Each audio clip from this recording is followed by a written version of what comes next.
ovozdan qabul qilindi. Xalq deputatlari Zardob tuman kengashining 7-chaqiriq 22-sessiyasini ochiq deb e'lon qildi.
Sessiya tartibini saylab olishimiz kerak.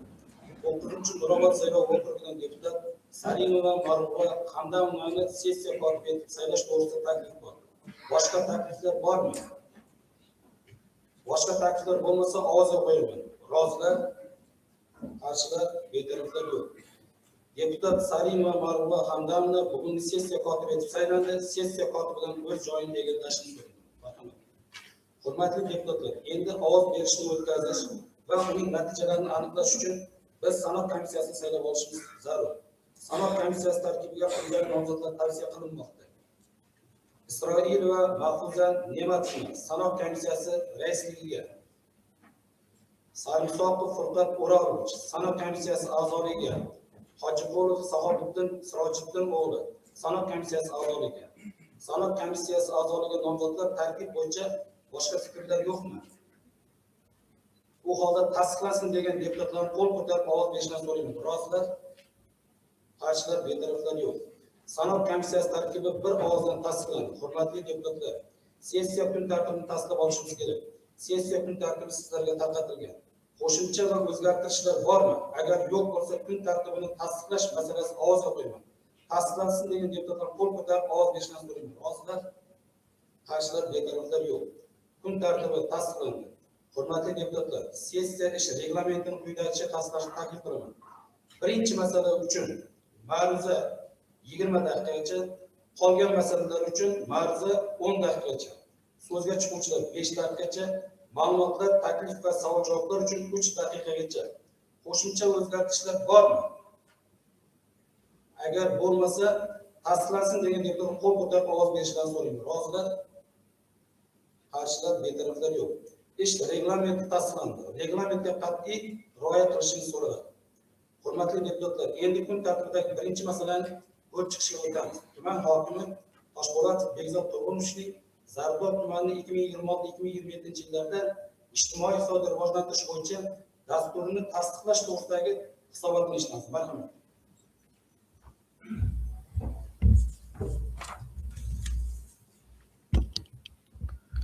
Assalomu alaykum, hurmatli sessiya ishtirokchilari, hurmatli deputatlar, tashkilot rahbarlari.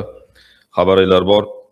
Yaqinda Jizzax viloyatini 26-27-yilda ijtimoiy iqtisodiy rivojlantirishni jadallashtirish bo'yicha qo'shimcha chora-tadbirlar to'g'risidagi 30-yanvar kuni hurmatli prezidentimizda 35-sonli qarorlar qabul qilindi.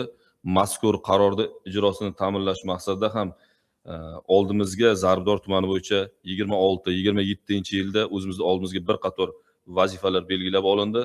Agar ruxsat bersanglar, mana shu oldimizga qo'yilgan masalalarda va vazifalarda men sanab o'tsam. Tumanda 26-yilda sanoat mahsulotlari ishlab chiqarishda biz 450 milliard so'mga, ya'ni o'tgan yil 25-yilga nisbatan 110% ga o'sishini ta'minlaymiz. Bozor xizmatlari hajmi 521 milliard so'mga. Qishloq xo'jaligi mahsulotlari hajmi, ya'ni ishlab chiqarishi 2.4 trillion so'mga yetkazishi ta'minlanadi. 25-yilda yakuni bilan to'g'ridan-to'g'ri xorijiy investitsiyalarni o'zlashtirish 100 million dollarga yetgan bo'lsa, biz 26-yilda buni 117 million dollarga yetkazishni maqsad qilib olganmiz. 25-yilda yakuni bilan eksport hajmimiz 39 million dollar bo'ladigan bo'lsa, biz 26-yilda yakuni bilan 42 million dollar deganmiz, lekin oldimizda 7 ta juda katta loyihamiz bor. 76 million dollarlik sanab o'taman. Mana shu vazifalarda ham loyihalar ishga tushishi hisobiga 50 million dollarga yetkazishni albatta ta'minlaymiz. Hurmatli prezidentimizga taqdimotda biz hokimlar oldimizga shunday vazifalar qo'yib belgilanganki, prezidentimiz tomonidan eng asosiy 4 ta vazifa bu kambag'allik, ishsizlikni qisqartirish, investitsiya va eksport masalasi. 26-yilda yakuni bilan Zarbdor tumanida kambag'allik va ishsizlikdan xoli hududga aylantiramiz. Yaqinda hurmatli prezidentimiz tomonidan 27-yanvar kuni o'tkazilgan selektorda, jinoyatchilik bo'yicha o'tkazilgan selektorda tumanimizda ham 2 ta mahalla, ya'ni yoshlik va taraqqiyot mahallalari bu qizil toifaga kiritilgan. 26-yilda yakuni bilan mana shu 2 ta yoshlik va taraqqiyot mahallasini prokurorimiz bilan, ichki ishlarimiz bilan birgalikda albatta biz buni 2 ta mahallani ham yashil hududga aylantiramiz. Tumanimizda umumiy qiymati 7 ta boya aytganimdek 76.4 million dollarlik loyihani to'g'ridan-to'g'ri xorijiy investitsiyani o'zlashtirish hisobiga 10.5, ya'ni 10,5 mingga yaqin yangi doimiy ish o'rnlari yaratiladi. Lekin bundan tashqari biz oldimizga o'zi 26-yilda 17 mingta yangi ish o'rinlari deganmiz. Mana shundan 11 mingtasi doimiy ish o'rinlari yaratadi. Qolgan 6 ming, 7 mingtasi mavsumiy. Ya'ni o'sha sezonniy bo'ladi, o'shanga qarab yaratiladi. Hurmatli deputatlar, mana shu 35-sonli qarorning birinchi ilovasida o'zi 6 ta ilovasi bo'ladigan bo'lsa, birinchi ilovasida qishloq xo'jaligiga bag'ishlangan bo'lsa, tumanimizda 16 ta mahallani sabzavot va polizchilikka ixtisoslashgan mahallalar, ya'ni 600 gektar yerda, ya'ni bu Sharq yulduzi, Oqar, Adrabot, Lalmikor, Yoshlik, Ravot, Yangikent, Taraqqiyot, Yangiobod, Toshkeskan, Navbahor, Nurafshon, Andijon, Oqbuloq, Navoiy mahallalaridagi 600 gektar maydoniga hosildorligi yuqori va eksportbop mahsulotlar yetishtiriladi. Tuman hududidan o'tgan 45 kilometr mana bu A336 xalqaro yo'lida ikki tomonini hurmatli prezidentimizning o'tgan yil tashriflarida ham aytgan Zarbdor tajribasini bizga qilib berganlar. Mana shu Zarbdor tajribasi doirasida birgina mana shu yo'lda ikki yo'l yonidagi savdoga chiqarish hisobiga 100 dan ziyod bu yerda savdo va xizmat ko'rsatish, kichik biznes subyektlarini rivojlantirish uchun xizmat ko'rsatish sohalari rivojlantiriladi va buni hisobiga ham agar ikkitadan hisoblasak ham 200 dan ziyod yangi ish o'rni yaratiladi. Yana bitta narsa, yo'limizda o'zingizlar bilgan mana Umid istirohat bog'imiz bor. Bu Umid istirohat bog'ida mana shu hurmatli prezidentimizning bergan mablag'lari hisobiga, buni ham aytib ketishim kerak, o'tgan yili 600 milliardga yaqin mablag' berilgan bo'lsa, Zarbdor tumaniga. Bu yilning hisobiga hali keyingi bu mablag'ni aytolmayman, sababi 700 milliard so'mdan ortiq mablag' ajratilyapti. Buni bittasi driver loyihalar bo'ladi. Mana shu hozirgi kunda Umid istirohat bog'idagi qurilish ishlari ketyapti. Bu yerda IT park bo'lyapti. Yonidan 500 o'rinli bu yerda ko'ngilochar maskani bo'lyapti va yoshlar agentligini ma'muriy binosini ham quryapmiz. Mana shu istirohat bog'ini va ikkita mahallaga xizmat ko'rsatuvchi gavjum ko'chalari, ya'ni bu qaysi ko'chalarki, Navoiy mahallasi va Shodlik mahallasiga hurmatli prezidentimiz 5 milliard so'mdan mablag' berganlar va tuni kun ishlaydigan 24/7 ko'chani tashkil qilamiz va uni ikkita yonida ham albatta bu aholiga xizmat ko'rsatuvchi savdo obyektlari tashkil etiladi. 6 ta, ya'ni Sharq Yulduzi, Taraqqiyot, Toshkeskan, Andijon, Yangiobod va Oqbuloq mahallalarida eski bog'larni buzib, ya'ni o'rnini alishtirib, tokzorlar o'rnida in vitro usulida va sertifikatlangan ko'chatlar ekish hisobiga bu toifasi alishtiriladi. Toifasi emas, endi bog'da alishtiramiz biz. Sababi eskirib ketgan, hosildorligi kam bo'lgan bog'lar bo'ladi. Hurmatli prezidentimiz yana bir narsani aytdilarki, agarda mana shu sertifikatlangan ko'chat olib kelinsa, albatta uni subsidiyasi qoplab beriladi. 14 ta mahallada chorvachilik hamda 6000 bosh naslli chorva mollari ko'paytiriladi. Yangitdan ko'paytiriladi. Mana buni bitta misoli Paxtazor barakasi fermer xo'jaligi Sharq Yulduzida hozirgi kunda 160 ga yaqin yangi chorvani hamkor davlatlarimizdan olib kelib ishni boshladi. Yana bundan tashqari hurmatli prezidentimiz mana shu fermer xo'jaliklar egaligida bo'lgan yer maydonlarida 20 sotixgacha bo'lgan joyda chorvachilikni, oziq-ovqat xavfsizligini ta'minlash uchun yengil konstruksiyali o'sha molxona qurishga ruxsat berilgan. 8 ta mahallalarda, mana shu yo'l ustidagi mahallalarda bu Shodlik, Yangiobod, Ravot, Oybek, Yangihayot, Navoiy, Sharq Yulduz, Oqar mahallalarida sanoatga, ishlab chiqarishga ixtisoslashtirilgan mahallalarga toifasiga kiritiladi. Va endi ruxsat bersanglar, mana shuncha tadbirkorlikni biz tashkil qilishimiz uchun albatta bu yerda yo'l infratuzilmasi, telekommunikatsiya va yo'l transporti bo'yicha albatta buni qilib berishimiz kerak. 18 kilometrlik, buni men aytishim kerak, bu tuman markazidan o'zinglar bilgan 4-5-safhoz yo'lidan, 5-safhozdan 3-safhozgacha, 14-safhozdan bu Adrabodgacha bo'lgan yo'lni albatta 26-27-yillar davomida to'liq buni rekonstruksiyadan chiqariladi. Tumanda bitta obyekt va 30 kilometr ichimlik suvi bu ish boshlandi, buni aytishim kerak. Bu Ravot yo'li, Ravotdan bu Afrosiyobga va yangi kentga mahallamizga o'tgan yo'l liniyasida 26-27-yillar uchun bu yerda bir vodokanalni boshlig'i ham o'tiribdi. Ularda loyihasi 26-yilda to'liq yakunlanib, o'zi ishlar boshlandi, loyihasini boshladik. 26-27-yil yakunigacha liniya to'liq o'zgaradi. 25-yilda mazkur 21 kilometr yo'lni biza 4 kilometrini hurmatli prezidentimiz 5 milliard mablag' berganlar hisobiga alishtirgan edik. Va bizani xabaringlar bor, mana shu yo'l yoqasida fermer xo'jaliklarining yonida albatta bu zavorlar bor. Bu zavorlarni nima deydi? Zavorlarni tozalashimizning hisobiga hozir mana Oqbuloqdan to Sharq Yulduzigacha bo'lgan joyda 2 kilometrga biz o'rdakchilikni, qolgan 6 kilometrga biza baliqchilikni rivojlantiramiz. Buni ham hurmatli prezidentimiz bizaga nima deydi, topshiriq sifatida berganlar. Mana shu men aytadigan masalalarim bu oldimizga 26-yilda oldimizga qo'yilgan asosiy vazifalar bo'ladi va yana bitta masala bugungi kunda mana 1 oy davomida qoldi, 1 oy vaqtimiz qoldi. Xudo xolasa Navruz kunlari arafasida mana shu Xitoy davlatidagi hamkorlarimiz hisobiga birgina mana shu Milliy oq oltin mas'uliyati cheklangan jamiyati shaklidagi qo'shma korxonani hozirgi kunda viloyatimizda yagona bo'lgan 450 tonnali paxtani qayta ishlash zavodi ishga tushirilyapti. Bu ishga tushishini hisobiga albatta 200 dan ziyod ish o'rni yaratiladi. Bu yerda ham bizning o'zi asosiy vazifamiz mana shu va yo'lni yoqasida mana shu eski Bo'stonga kiradiganda Betlis tekstil bor. Bu Betlis tekstil orqasida 1 gektar yeri bor. 1 gektar yerda bu 26-27-yilda hisobiga 5 million dollar hisobiga ham hozirgi kunda 650 o'rinlik. Yana shuncha 650 o'rinlik mana shunday to'qimachilik. tekstil, trikotaj mahsulotlarini ishlab chiqaradigan tayyor mahsul, eksportbop mahsulot. Bular 100% zarbdor tekstil ham, betlis tekstil ham eksportga ishlaydi bular hammasi.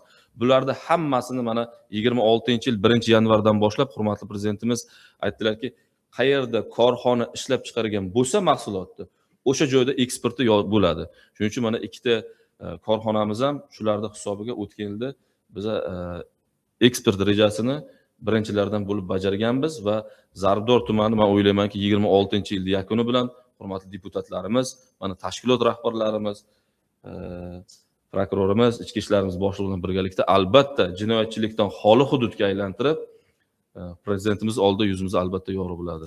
Rahmat e'tiboringiz uchun.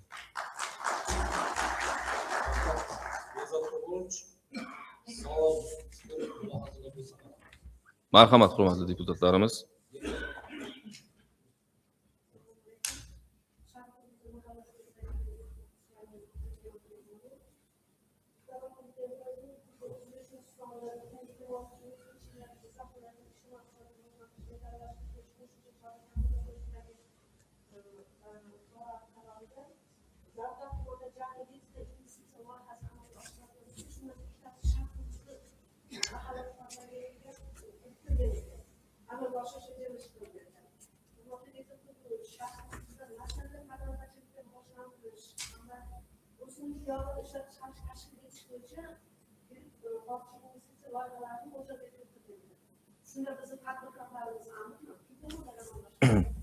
Rahmat. Bu aytganda Milliy oq oltin mahsulot cheklangan jamiyat shaklidagi qo'shma korxonamiz Xitoyning Xinjiang Zimian Agricultural Development and Investment degan qo'shma korxonasi bilan hamkorlikda bular ishni boshlayapti. Bu oldingi Paxtakor-Tex korxonasi ular ajrab chiqib 100% ulushi bu hozirgi kunda mana shu Milliy oq oltin mahsulot cheklangan jamiyatiga qoldi. Bugungi kunda ular paxtani qayta ishlab o'z eksportga ham o'tdi. 25-yilda bular 21 ming tonna paxta qabul qildi. Hozirgi kunda ham ishlab chiqarilyapti. Hurmatli prezidentimizga kattakon rahmat. Mana shu binoni orqasida ular murojaat qilgan edi. 10 gektar yerda toifasini qurilish osti yerga ajratib, aylantirib, toifasini o'zgartirib berganlarning hisobiga birgina mana shu korxonani o'zi bugungi kunda 40 million dollardan ziyod to'g'ridan-to'g'ri xorijiy investitsiya olib kirdi. Buni birinchi bosqichini mana shu paxtani qayta ishlash zavodi deydigan bo'lsam, ikkinchisi moyni qayta ishlash zavodi bo'ladi va uchinchisi mana shu bular 25-yilda yakuni bilan dekabr oyida prezidentimiz har gal aytdilar, yerni o'zlashtirishimiz kerak biza. Sho'rlanib ketyapti. Kiritishimiz kerak, o'zlashtirib, ekin-tekin qilishimiz kerak deydilar. Shu vazifani oldimizga qo'yganlaridan keyin birgina mana shu korxonamiz 2000 gektar yerni 5 milliard so'm evaziga sotib oldi. Auksion orqali, ochiq auksion orqali sotib oldi. Shuni hisobiga 5 milliard so'm bizni to'g'ridan-to'g'ri 50% bizni mahalliy byudjetimizda qolgan bu. Bu ham bizning albatta yutug'imiz bo'ladi. Bular mana shu hozirgi kunda bularning balansida bo'lgan 3,5 ming gektar yerga bular to'liq qo'shqator 76 sxemada paxta ekyapti. Boshlaydi ertaga mart oyi yakunida boshlashadi. Mana shuning uchun ham ularga nima kerak? Kapelnik narashina kerak. Kelonka kerak, shlankasi kerak. Mana shu joydan ham bular albatta mana shu turba shlanka ishlab chiqaradigan zavod. 3 ta zavodni bular oldiga maqsad qilib qo'ygan. 27-yilda birinchi chorak yakuni bilan albatta 3 ta zavod ham albatta ishga tushib, 1000 ga yaqin ish o'rni yaratiladi. Birgina mana shu Sharq yulduzining o'zida. Bu yerdagi atrofidagi 6 ta mahalladagi istiqomat qiluvchi aholini ish bilan bandligi ta'minlanadi. Va siz aytdingiz, tovuqchilik, parrandachilik bo'yicha ham bor. Bizani o'sha Rustam degan tovuqchimiz bor. O'sha baxt xo'jaligida mustaqillik arafasida adashmasam 20 ming tovuq ketadigan qiluvdi. Hozirgi kunda mikrokredit bank loyihasi amalga oshyapti. Bular fermer xo'jaliklariga o'zlari borib kooperatsiya usulida tashkil qilindi. Bu hali hech kimga aytganim yo'q edi. Kooperatsiya usulida tashkil qilindi. 20 ta fermer xo'jaligimiz nomzodi ham shakllantirib bo'ldik biza. Ularga o'zlari olib borib kategini ham qilib beradi, ovqatini ham beradi va oxirida boqib berganligi uchun bozor narxida sotib oladi. Bu kooperatsiya usulida bular. Buni hurmatli prezidentimiz dekabr oyida kelgan tashriflarda ham, o'tgan yilgi tashriflarda ham, buni bitta eng asosiy oldimizga qo'ygan maqsadimiz mana shu tovuqchilikda, inkubatorda bular matriskisi deymiz biz, ota-onasi yo bobo buvisini, bular ota-onasini olib kelib mana shu joyda o'zi ko'paytiradigan liniyani yo'lga qo'yapti. Rahmat. Yana kimda qanday fikr so'zlar bor? Viloyat kengashi deputati Akram Xudoyorovich. So'z olmoqda. Assalomu alaykum. Ben hozirda 2026-2027 yilda Zardob tumanimizda amalga oshiriladigan ishlar yuzasidan so'rovlarni eshitdik. Yana shuni biz qo'shimcha qilib aytishimiz mumkinki, bu ishlar kompaniyalik bilan gapirdilar. Ochig'ini aytsam, shu bugungi kunda biz viloyatda, bilasizlar, viloyat kengashi deputatlari tumanlar yuzasidan qaraydigan bo'lsak, Zardob tumanida olib borilayotgan ishlar diqqatsiz bo'ladi. Shu bilan birgalikda muhtaram prezidentimiz shu yilda 2026-2027 yilda Jizzax viloyatiga 40 million dollar 4% kredit 2 yillik imtiyozli muddat bilan hisoblasa 4% kredit 2 yillik muddat bilan 7 yil davrga beriladi. 40 million dollar ajratyapti. Xalq deputatlari viloyat kengashi deputati sifatida biz yana o'sha yerdagi pullardan Bezak To'g'rimchining bilasizlar tushunib sochi biz hisob-kitobni qilib Zardob tumaniga olib keladigan pulni hozir hisobini qilyapmiz. Bu hozir Bezak To'g'rimchi aytgandan qo'shimcha holatda bizning Zardob tumaniga kelib keladigan pul bo'ladi. Buni esa biz mahalliy byudjet hisobidan, men viloyat mahalliy byudjet komissiyasining raisiman. Mahalliy byudjet tomonidan 2000 demak yana 7 yil davomida o'sha pullarni biz qisman qilib keyin boyaga aytilgan imtiyozli muddatdan keyingi qismini qaytarib olishga harakat bo'lamiz. Shuning uchun men shunday deb o'ylaymanki, hammamiz ham tayyorligimiz va shu bo'layotgan ishlardan oldin fakrlanadi. Qarang, endi hozir aytyaptiki, 39 million dollar. Ya'ni buni tushunish kerak. Bu juda katta pul. Oldinlar million so'mda aytolmas. 39 million dollarda aytyapti. Bezak To'g'rimchilarga 41 million dollar qilib qaytarish planidagi endi loyihalar hisobiga 50 million dollarga yetkazamiz. Shu bilan birgalikda jinoyatchilikdan xoli hududga, kambag'allikdan xoli hududlar, viloyatda ikkita mana shu bugunlar hisobga qilinyapti. Shular bittasi Zardob tumani. Ishsizlikdan xoli. Buni o'ylasak, agar o'zimizga singdiradigan bo'lsak, juda katta o'rin kerak. Bu uzoq yillarda imkoniyati bo'lmagan, bugungi kunda imkoniyat topgan imkoniyat. Shuning uchun men albatta Bezak To'g'rimchiga, prokurorimizga, Ruslanga, demak, soliq boshqarmasiga, ichki ishlar xodimlariga, mana hozir men o'zim ertalab oqarda bo'ldim, shundan Yonibog' mahallasiga borib kelsam, o'sha yerda ham xalqni xursand, chunki uni yangi bo'layotgan 2026-2027 yillardagi bo'ladigan ishlarni eshitgan aholisi bilan bizga aytadi, soat 8 da o'sha yerda gaplashib kelyapmiz, hamma xursand. O'shaning uchun men bir narsani aytaman, shu Zardob tumanida bo'ladigan ishlarni biz hammamiz tayyorlayapmiz. Shu bilan birgalikda Bezak To'g'rimchi siz mutaxassis sifatida mendan bitta iltimosim bor edi. Bu deganda endi shu balki sessiyani qaroriga shu narsani kiritamiz deb o'ylashingiz kerak. Mana bu maktablarda o'rganamiz-ku. Maktablarda yurgan paytimizda bu bufetlar deymiz, oshxonalar deymiz. O'sha shu bugungi kunda juda katta pul hisobiga turibdi, lekin maktabga bir tiyin foydasi yo'q. To'g'ri. Bir o'rganganimdan juda qisqa qilib gapiryapman hozir. Aytyapmizki, mana bu ijara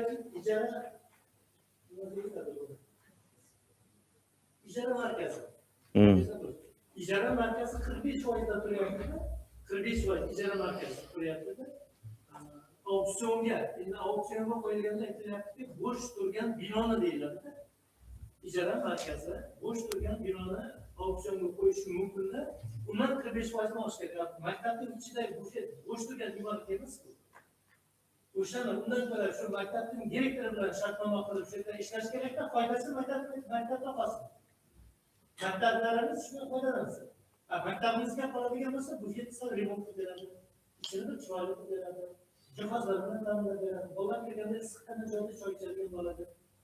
Kecha kelganimda 3-maktabda bo'lsa, Shunday ham ahvolda bufet shunaqangi katta, lekin sharoit yo'q, bolalar bechoralar ovqatni olayotganda yugurib xonasiga kirib ketyapti. Sovuqlikdan. Sovuq, o'sha yerda issiqdan o'tirib yeyish uchun. Nima uchun ijaralarimiz hech qanday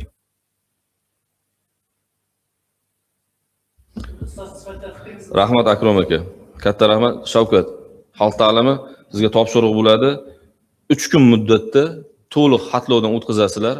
Agar qayerda bo'ladigan bo'lsa, agar hurmatli deputatlarimiz rozi bo'lishsa, tasdiqlab berishsa, bir taklif kiritaman. Mana shularni albatta mana shu sessiyaga kiritib, faqatgina o'sha maktab rahbari yoki kelinglar maktab rahbari bilan beraylik. Maktab rahbariga hozir bugungi kunda hammasiga buxgalteriya berildi qaytadan, to'g'rimi? O'zlarining hisob raqamiga berilsin, o'sha joyda o'zini sadirjonasiga ishlatsin. Agar deputatlarimiz ma'qullab bersa. Rahmat. Marhamat, endi savollar bormi? Agar savol boshqa fikrlar bo'lsa, hurmatli Bezod Turg'unov.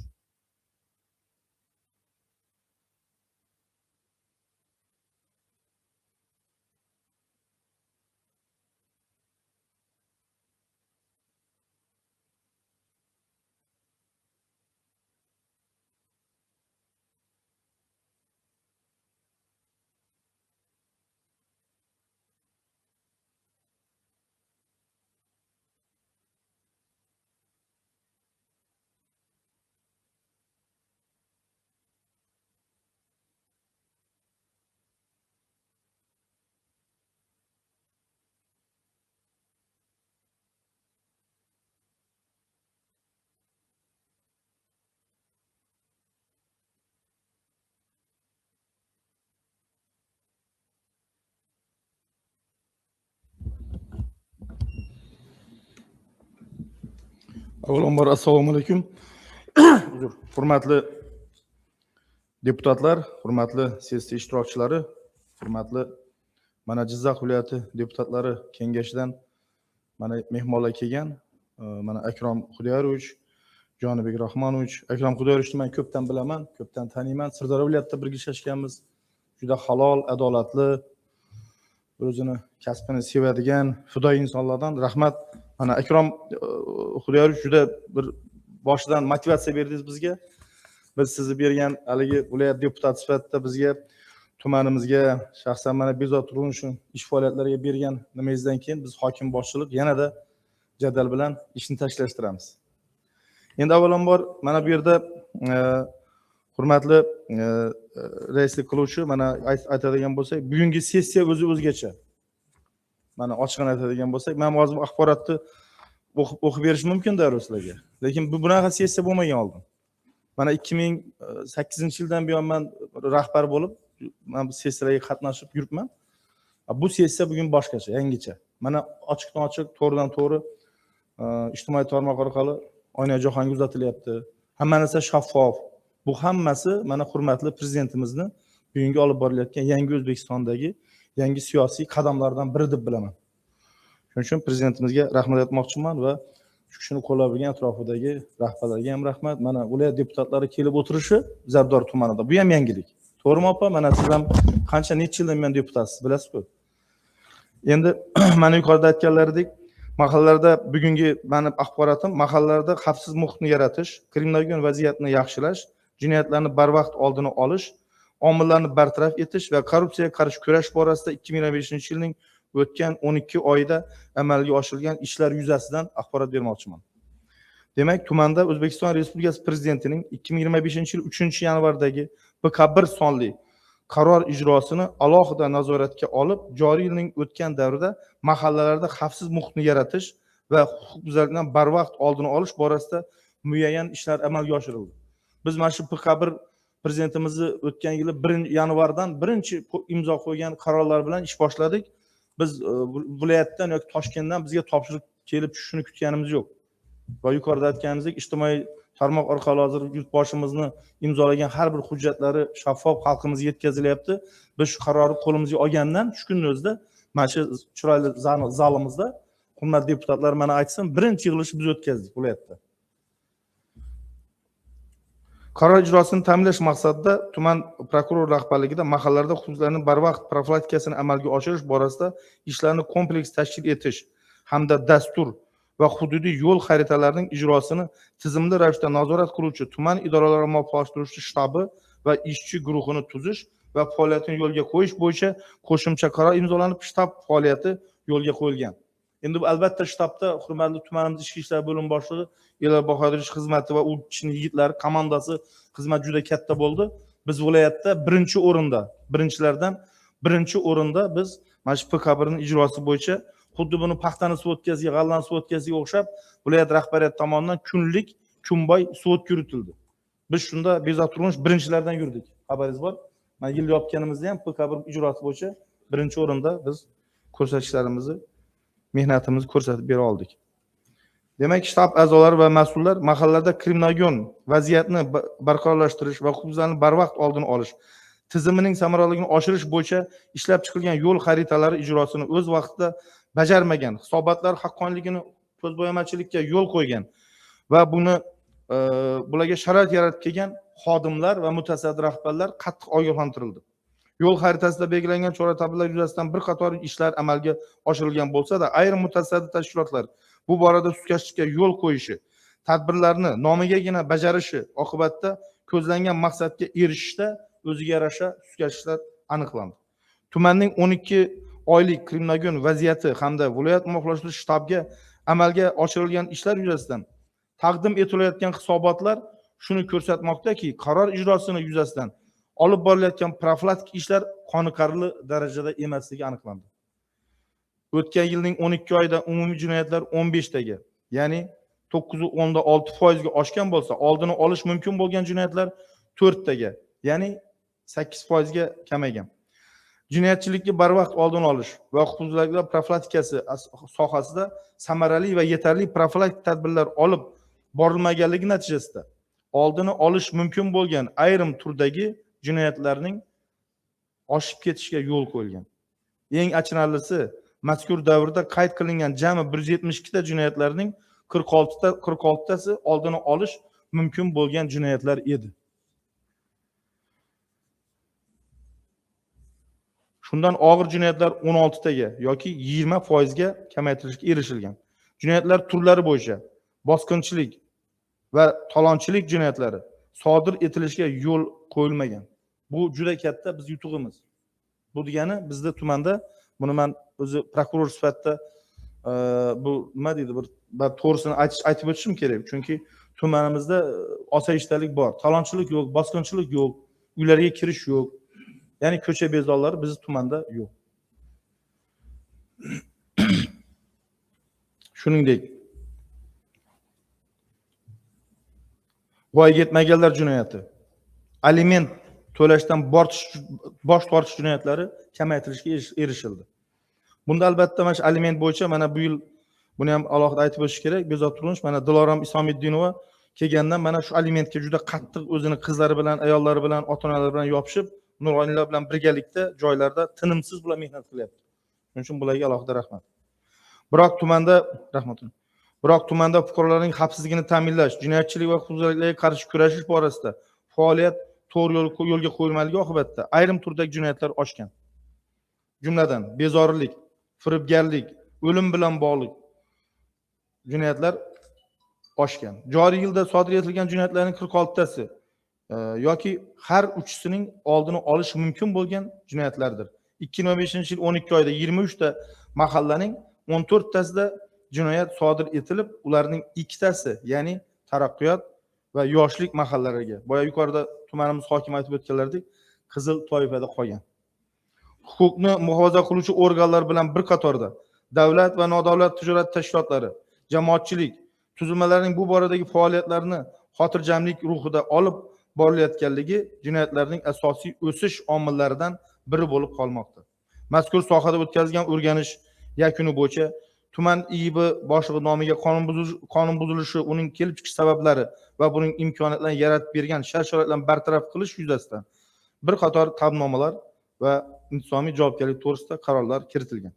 Huquqni muhofaza qiluvchi organlar bilan bir qatorda davlat va nodavlat tijorat tashkilotlari, jamoatchilik tuzilmalarining bu boradagi faoliyatlarini yanada o'sishi omillari bir bo'lib qolmoqda. Tuman prokuraturasi tomonidan mahallalarda kriminogen vaziyatni barqarorlashtirish, hududlardan barvaqt oldini olish va hududlardagi biriktirilgan mas'ullar hamda mahalla yetkiligi ishini to'g'ri tashkil etilishi ko'maklashish, ularning uslubini, qo'llamlari bilan ta'minlash hamda faoliyatini muntazam o'rganib borish chora-tadbirlari ko'rib borilmoqda. Davlatimiz rahbarining PK1 birinchi sonli qarori ham ijtimoiy profilaktika tizimini samarali yo'lga qo'yish eng asosiy vazifalarimizdan biri qilib belgilangan. Endi hurmatli deputatlar, hurmatli sessiya ishtirokchilari, men bu yerda mahalla boy qilib hamma axborotni berganmiz. Mana kecha ham bizni xodimimiz biza boshchilik kelib, mana shu yerda hurmatli deputatlarimizga mana shu axborotlarni tarqatdi. Mana agar ruxsat bersangizlar, men qo'llaringizda bo'lsa, bu borada mana bizaga to'g'ridan-to'g'ri hurmatli deputatlar savollaringiz bo'lsa, biza javob bersak. Mana tuman prokuraturasi tomonidan kelgusida mana ya'ni O'zbekiston Respublikasining prezidentining hurmatli Shavkat Miromonovich tomonidan joriy yilning 5-yanvar kuni PK1 sonli qarori mana ijrosi alohida nazoratga olingan. Bugungi kunda tuman prokuraturasida jam bo'lib 6 ta shtab tuzilgan. Bezat turmush. Tuman prokuror 6 ta shtabga rahbarlik qiladi. Buning ichida qurilish bor. PK1 endi birinchi o'rinda turibdi shtablar ichida va boshqa shtablarimiz bor. Mana bu borada biz ishlarni yanada jadallashtiramiz. Mahallalarda xavfsiz muhitni yaratish va hududlarning barvaqt oldini olish, korrupsiyaga qarshi kurashish borasida faoliyat muvofiqlashtirib borilishi hamda aniqlangan qonun buzish holatlari yuzasidan qat'iy prokuror nazorati hujjatlarni qo'llab borishini ta'minlaymiz. Savollar bormi? Fikrlar? Agar savol boshqa bo'lmasa, hurmatli boshlovchilar, sizga.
Assalomu alaykum, hurmatli deputatlar, yig'ilish qatnashchilari. Zardor tuman mahalliy byudjetining 2026-yil boshiga qolgan erkin qoldiq mablag'larining yo'naltirishi bo'yicha hisobotim bor. Erkin qoldiq mablag'i o'zi qanday shakllanadi? Erkin qoldiq mablag'i Zardor tuman yagona g'azna hisobvarag'ida hamma xarajatlar tugagandan keyin g'azna hisobvarag'ida qolgan mablag' 2026-yilning boshiga o'tgan mablag' erkin qoldiq mablag' hisoblanadi. Undan aylanma kassa mablag'i deydi. Yil boshida har oyning boshida ham 431 million so'm mablag' yagona g'azna hisobvarag'ida turishi kerak. Oyning boshida. Bu byudjet kodeksida belgilab qo'yilgan. Biz yilning boshiga 3 milliard 200 atrofida erkin qoldiq bilan chiqdik. To'shni aytmaganim, soliq to'lovchilarning predoplatasi ayriladi hozir jarayonda. Masalan, soliqdan qarzi yo'q firmalar qo'shimcha lishnisi bilan soliq to'lab qo'ygan bo'lishi mumkin. Bu mablag' ana shular hisob-kitobdan ayriladi.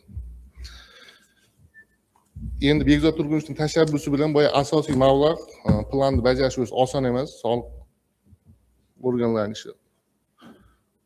Kecha boya ham aytib o'tdi yuqorida, milliy oq oltinga 5 milliard atrofida summaga yer sotildi. Ana shundan 3 milliard 700 i mahalliy byudjetga tushdi. Asosiy erkin qoldiq mablag'imiz shuning hisobiga shakllandi. Endi ularning ichidan eng asosiylarini qayerga yo'naltirayotgan bo'yicha aytib o'taman. Prezidentning 50-72-son qaroriga asosan erkin qoldiq mablag'larining 30% tashabbusli byudjet jamg'armasiga o'tkazilishi kerak. Bu 1 milliard pulni shunga yo'naltiryapmiz. Keyingisi PQ 1-son qarorining ijrosini amalga oshirish uchun aholi gavjum joylarga kamera o'rnatish uchun 100 million so'm. Keyin Ravot mahallasida Umid bolalar bog'ini driver loyihasi asosida 3 milliard so'm mablag'ga nima deydi? Amfiteatr, IT park, keyin palif, ko'chatlar, dekorativ daraxtlar. Shuning uchun 3 milliard mablag' driver loyiha hisobiga amalga oshirilyapti. 573 million so'm endi atrofida shu tomonda yuradigan ko'pchilik o'tgan chuqur joylarni to'ldirib, trotuar qilish kerak, освещение qilish kerak. Borish kelish yo'llari, stenkalar shuning hisobiga 573 million so'm obodonlashtirish boshqarmasiga o'tkazilyapti. Keyin 350 million so'm Navruz umumxalq bayramiga tayyorgarlik ko'rish uchun ajratilyapti. Buni nima uchun erta boshladi degan savolga, masalan, aholining kayfiyatini ko'tarish uchun hozirgi kunda yuqori reytingda turadigan san'atkorlarning vaqti hozirdan zand qilinyapti. Shuning hisobiga ertaroq boshladik harakatni. Xudo xolasa madaniyat bo'limizni birgalikda yuqori kayfiyatda o'tkazamiz. Yana 1-2 milliard mablag' Kohinoy City degan, masalan, ko'p qavatli domlarda bazalt qoplash ishlari ketyapti. Bazalt qoplangandan keyingi xarajatlar ham bor. Tarnovi bor, ichkarida tandirxona quradi, trotuar qiladi. Keyin undan tashqari ish haqidan bo'lgan qarzdorliklarimiz ham bor. Uni hisoblab 1-2 milliard so'm mablag'ni Kohinoy Cityga yo'naltiryapmiz.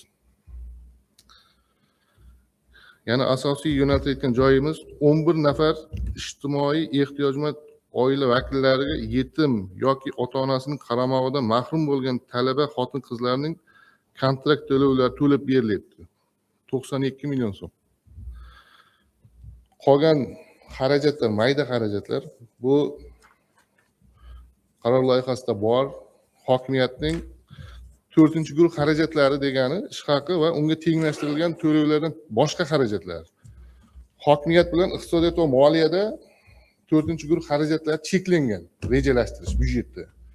Bular nima uchun cheklangan? Chunki biz tuman hokimining iqtisod bo'yicha o'rinbosari bilan Davlat soliq inspeksiyasi birgalikda, masalan, planimiz 7 milliard bo'lsa oyiga, shuni 8 milliard qilib tushirsak, 1 milliardni o'zimizning birinchi tuman hokimining proj xarajatlari ham borda, saqlab turish xarajatlari. Undan tashqari prezidentning turli qaror, Vazirlar Mahkamasining qarorlarining ijrosini amalga oshirishni yo'naltiryapti. Qaror loyihasi hammada bor. Kimda savol bo'lsa, marhamat. Savollar bormi, Jahon?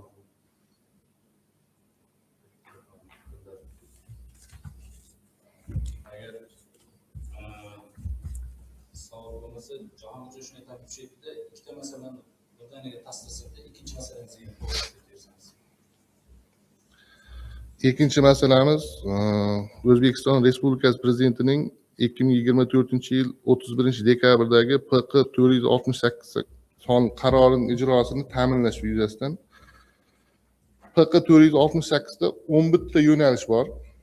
11 ta yo'nalishda birinchi yo'nalishi Zarbdor tumanining makroiqtisodiy rivojlanish ko'rsatkichlarining ta'minlanishi bo'yicha 2025 yakuni bilan sanoat yo'nalishi, bozor va xizmatlar yo'nalishi, qurilish ishlari yo'nalishida hammasida ko'rsatkichlarimiz ko'zlangan maqsadga erishganmiz. sanoat yo'nalishi bo'yicha 108%, bozor va xizmatlar yo'nalishida 105%, qurilish ishlarida 104.8%da makro ko'rsatkichlarimiz ta'minlangan. Ikkinchisi, doimiy, mavsumiy va vaqtinchalik ishlarning bandligini ta'minlash bo'yicha 17.264 ta ish o'rni ta'minlangan va yuqorida hokimimiz ham gapirib o'tdi. Ikkinchi yo'nalishimiz bajarilgan. Keyingisi, kambag'allik darajamiz 2025-yil yakuni bo'yicha 4% edi. 2026-yil boshiga 3.6% bilan o'tdik. Xudo xolasa 26-yil yakuni bilan kambag'allikdan xoli hudud, ishsizlikdan xoli hududga aylanamiz. Ishsizlik darajasi 5.3%, 25-yil boshida edi. 2026-yil boshiga 4.9% bilan o'tganmiz. Migratsiyadan 860 nafar fuqaro qaytib kelgan, 478 nafari ishga joylashtirilgan. Investitsiya loyihalari bo'yicha to'liq ma'lumot berdi hokimimiz Bekzod Turg'unovich, uni to'xtalib o'tmayman. Oqar MFIga 10 ta ta'mirtalab ko'p qavatli uylarni ta'mirlash bo'yicha 2,4 milliard so'm mablag' ajratilgan. U bo'yicha o'tgan sessiyalarda ham hisobot berganmiz. Uning ekonom qilingani mablag' bilan Yangikentda 11 ta dom remont qilingan. Ekonom qanday qilinadi? Endi Hashar degan yo'l bor. Obodonlashtirish boshqarmamizning xodimlari, texnikasi, avtoyo'limizning texnikalari bilan ishlagan hisobiga ekonom bo'lganda mablag'. O'z-o'zidan ekonom bo'lmaydi. Qo'ldan kelgan odam qarab turgani yo'q. Shuning hisobiga bu ishlar to'liq yakunlangan. Ijtimoiy soha bu yo'nalishida shodlik MFIda 12,5 milliard so'mlik maktab qurilyapti. O'tgan ketganda ko'rgansizlar yo'l ustida. Bu to'liq bitdi. Faqat ichkarida ta'mirlash ishlari, mebelni olib kelsa, xudo xolasa 2026-yil o'quv yili boshiga ishga tushiriladi, menimcha. Yerlarni auksionga chiqarish bo'yicha ham 14,3 gektar yer maydonimiz 255 ta lotda elektron onlayn auksion savdolariga chiqarilgan.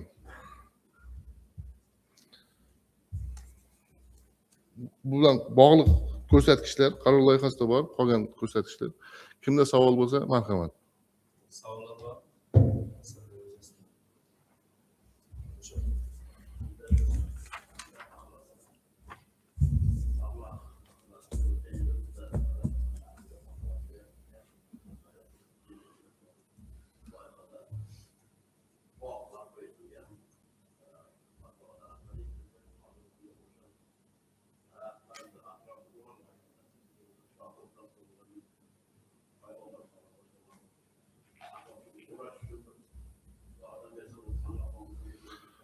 Qancha hudud?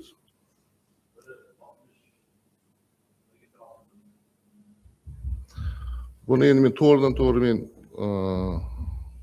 va'da bera olmayman. Hurmatli hokimimiz bilan maslahatlashamiz. Mablag'lar yo'naltirilyapti.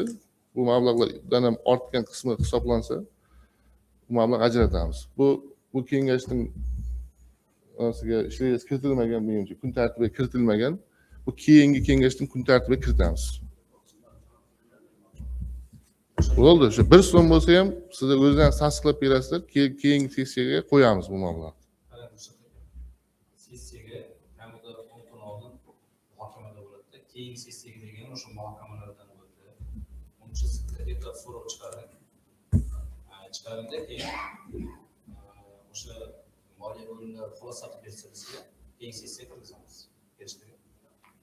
Yana savollar bor? Agar savollar bo'lmasa, rahmat sizga. Rahmat.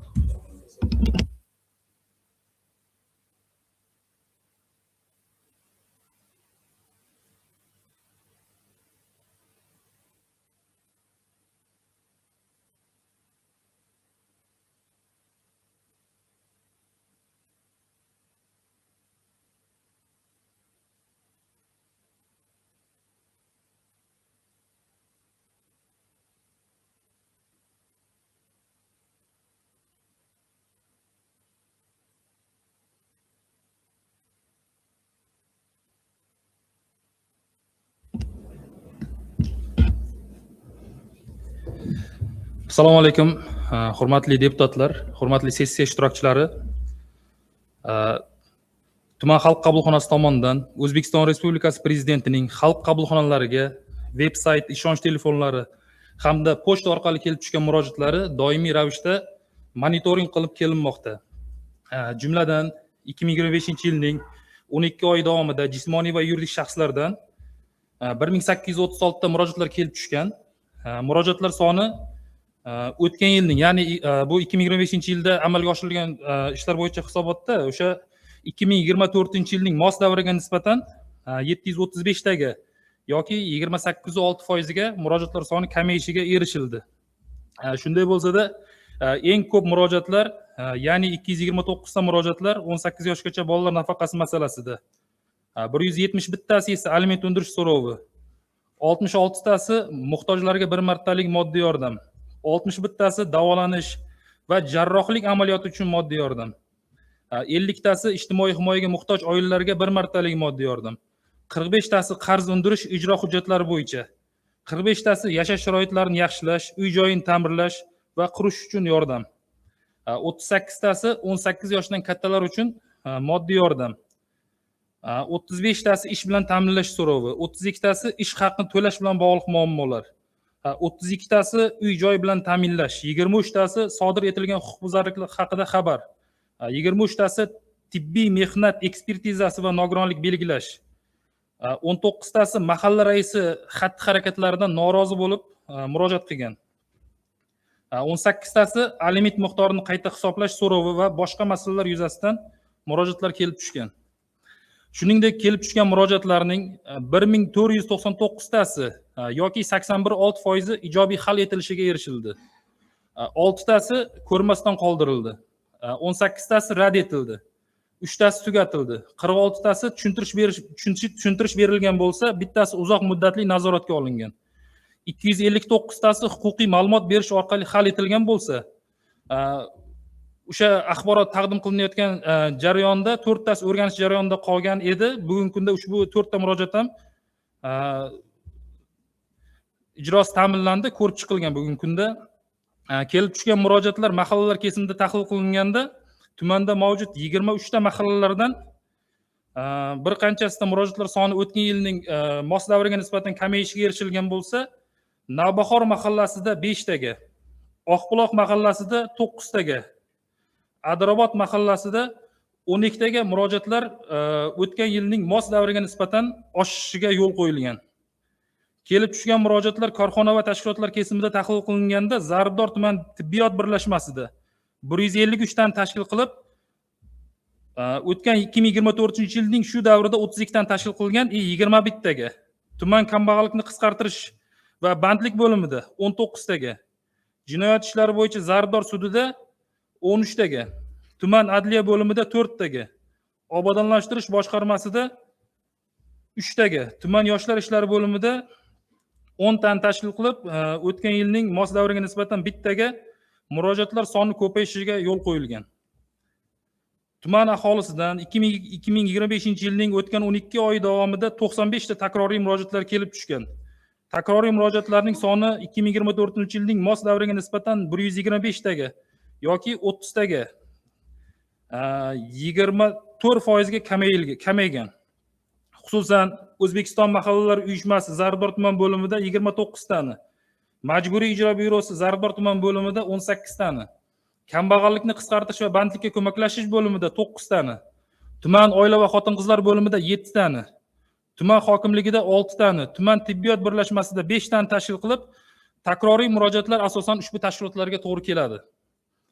Tuman xalq qabulxonasi tomonidan 2025-yilda belgilangan ish rejaga asosan Zarbdor tuman sport maktabi, Zarbdor tuman gaz ta'minoti bo'limi, tuman elektr ta'minoti, tuman soliq inspeksiyasi hamda tuman maktabgacha va maktab ta'lim bo'limida jismoniy va yuridik shaxslarning murojaatlari to'g'risidagi qonun ijrosi yuzasidan o'rganish o'tkazildi. O'rganish natijasida tashkilot rahbarlari va xodimlari tomonidan bir qator kamchiliklarga yo'l qo'yilganligi aniqlandi.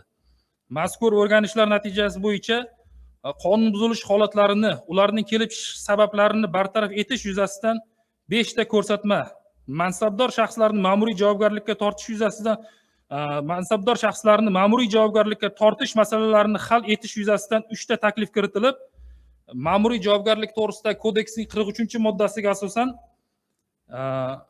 ikkita mansabdor shaxsning ma'muriy javobgarlikka tortish masalasi ko'rib chiqilib, ikkita mansabdor shaxs ma'muriy javobgarlikka tortildi.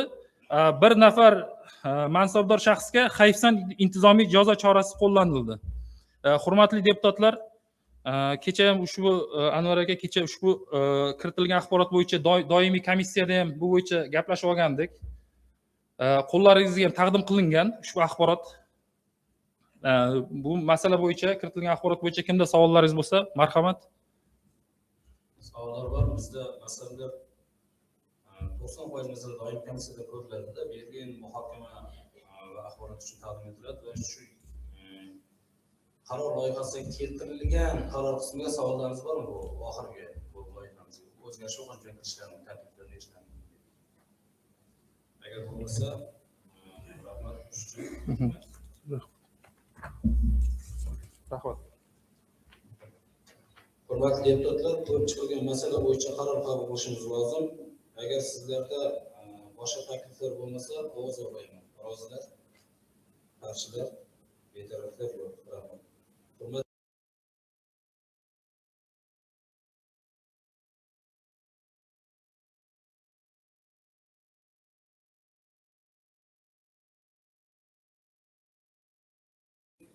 yil 17 noyabrdagi 25K sonli qaroriga o'zgartirish va qo'shimchalar kiritish to'g'risidagi hisobotlanishdan Assalomu alaykum, hurmatli sessiya a'zolari, hurmatli deputatlar. Biz Zarbdor tuman xalq deputatlar kengashi raisiga o'zimizning taklifimiz bor, o'zgartirishlar kiritish bo'yicha. Bilamizki, hurmatli prezidentimizning 2025-yil 8-noyabrda kunidagi Jizzax viloyatiga amalga oshirilgan tashrif davomida berilgan topshiriqning ijrosini ta'minlash, shuningdek, xalq deputatlari Jizzax viloyat kengashining 14-noyabrdagi HDF qaroriga asosan ajratilgan mablag'larni samarali va maqsadli foydalanish maqsadida xalq deputatlari Zarbdor tuman kengashining 17-noyabrdagi 2025-yil 17-noyabr qaroriga muvofiq Zarbdor tuman ko'p qavatli uylarni hamda ijtimoiy obyektlarni hududlarni bazalt qoplanish bilan qoplash ishlari belgilangan. Mazkur qarorga asosan dastlab Navoiy mahalla hududida joylashgan 2-sonli bog'chani Oltin Boshoq maktabgacha ta'lim muassasasini hududida rejalashtirilgan 2600 kvadrat metrda maydonda jami 106 million so'mlik bazalt qoplama ishlari amalga oshirilmadi. Chunki qoplama ishlari uning 2026-yildagi dastur asosiga qayta kapital ta'mirlashga tushgan sababli biz natijada ushbu mablag'larni Oybek mahalla hududida joylashgan 11-sonli musiqa san'at maktabi hududidagi 1750 kvadratli maydonni 70 million so'mlik bazalt qoplama ishlari amalga oshirildi. Shuningdek, Nurafshon mahalla hududida joylashgan Nurafshon oilaviy shifokorlik binosining 2025-yil Obod qishloq, Obod mahalla dasturi doirasida to'liq kapital ta'mirlash chiqarilgan inobatga olib, ushbu obyekt hududidagi bazalt qoplama ishlari amalga oshirilmadi. Buning o'rniga Andijon Mufiy hududidagi joylashgan Andijon oilaviy shifokor poliklinikasi 604 kvadrat maydondagi jami 24 million 160 ming so'mlik bazalt qoplama ishlari amalga oshirilganini ma'lum qilamiz. Mazkur o'zgarishlar ajratilgan mablag'lardan maqsadli va samarali foydalanish, shuningdek aholida hamda ta'lim muassasasida qulay sharoitlar yaratishga qaratilganligini ma'lum qilamiz. Bizdagi o'zgarishlar kiritilganligi mana shu narsalar bo'ladi. Hurmatli sessiya a'zolari, mabodo shu bo'yicha o'zgarishlar bo'yicha o'zlaringizda ma'lumotlar ham bor. Shularda qanday savollaringiz bo'lsa, bemalol berishingiz mumkin.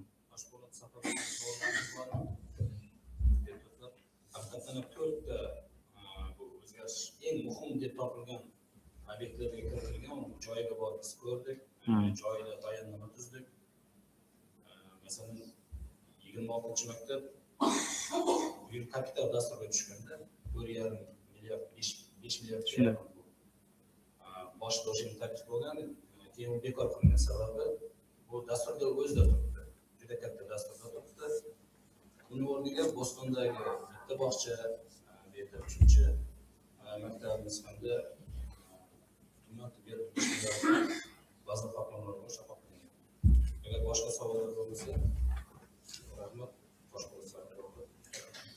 Hurmatli deputatlar, ko'rib chiqilgan masala bo'yicha qaror qabul qilishimiz lozim.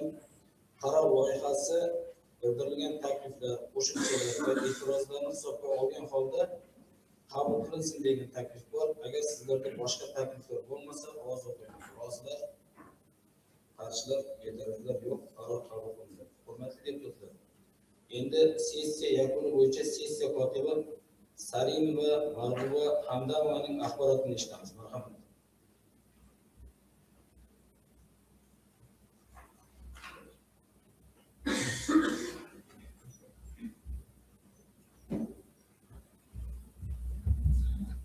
Assalomu alaykum, hurmatli kengash raisi, muhtaram deputatlar, sessiya ishtirokchilari. Bugungi xalq deputatlari Zarbdor tuman kengashining 7-chaqiriq 22-sessiyasi belgilangan kun tartibi asosida deputatlarning kvorumi ta'minlangan holda o'tkazildi. Sessiyada jami 20 nafar deputatlar 18 nafar ishtirok etdi. Shuningdek, sessiya kun ishida tuman hokimining o'rinbosarlari, bo'lim boshliqlari, huquqni muhofaza qilish organ rahbarlari, tegishli tashkilot rahbarlari, siyosiy partiyaning tuman kengashi raislari va ommaviy axborot vositalari vakillari hamda xalq deputatlari, viloyat kengashi deputatlari ishtirok etishdi. Sessiya kun tartibiga jami 6 ta masala kiritilgan bo'lib, barcha masalalar atroflicha muhokama qilinib, deputatlar tomonidan yakdillik bilan qarorlar qabul qilindi. Jumladan, birinchi masala bo'yicha Zarbdor tumani 2026-27 yillarda ijtimoiy-iqtisodiy rivojlantirish bo'yicha dasturni ma'qullash bo'yicha tuman hokimi Toshpo'latov Bekzod Tug'unovichning hisoboti to'liq eshitildi va bu bo'yicha dastur ma'qullandi. Ikkinchi masala bo'yicha 2025-yil davomida mahallalarda xavfsiz muhitni yaratish, kriminogen vaziyatni yaxshilash va korrupsiyaga qarshi kurashish bo'yicha amalga oshirilgan ishlar bo'yicha tuman prokurorining axboroti eshitildi va mas'ullarga tegishlicha topshiriqlar berildi. Uchinchi masala yuzasidan Zarbdor tumani mahalliy byudjetining 2026-yil boshiga qolgan erkin qoldik mablag'larini yo'naltirish to'g'risidagi tuman hokimining moliya, iqtisodiyot va kambag'allikni qisqartirish masalalari bo'yicha birinchi o'rinbosari hisoboti eshitildi va mas'ullarga vazifalar yuklatildi. To'rtinchi masala yuzasidan O'zbekiston Respublikasi Prezidentining 2024-yil 31 dekabrdagi 468-son qarorining tumandagi ijrosini ta'minlash yuzasidan amalga oshirilgan ishlar to'g'risida tuman hokimining moliya, iqtisodiyot va kambag'allik qisqartirish masalalari bo'yicha birinchi o'rinbosari hisoboti eshitildi va bu bo'yicha ham turlicha topshiriqlar berildi. 5-masala yuzasidan Zarbdor tumanida jismoniy va yuridik shaxslarning murojaatlari bilan ishlash bo'yicha 2025-yil davomida amalga oshirilgan ishlar to'g'risida tuman xalq qabulxonasi yetakchi mutaxassisi hisoboti eshitildi. Mavjud masala bo'yicha qonun talablariga qat'iy rioya qilish vazifalari topshiriqlar berildi. 6-masala xalq deputatlari Zarbdor tuman kengashining 2025-yil 17-noyabrdagi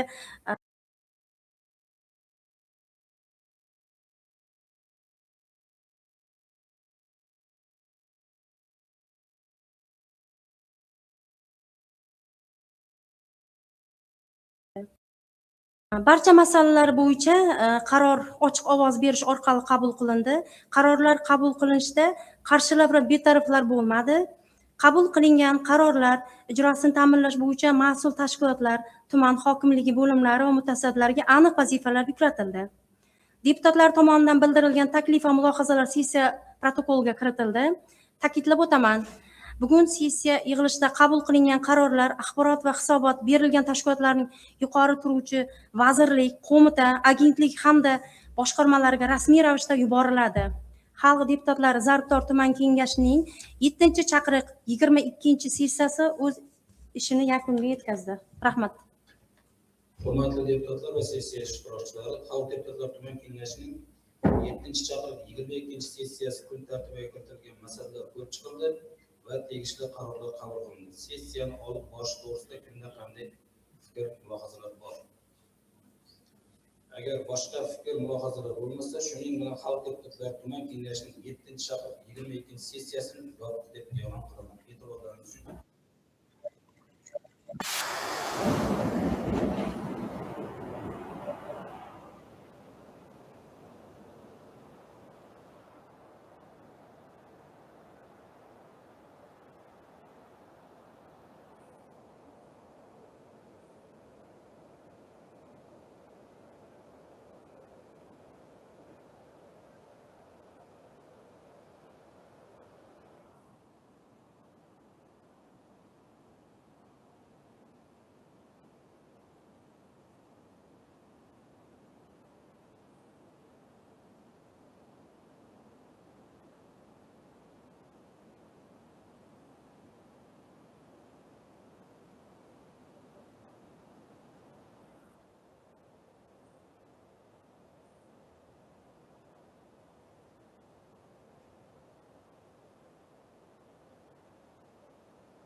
mahalla e'lonlar o'tirimizda mahalla raislari, tuman tashkilot rahbarlari borligidan bizga shunday topshiriq qo'ygan.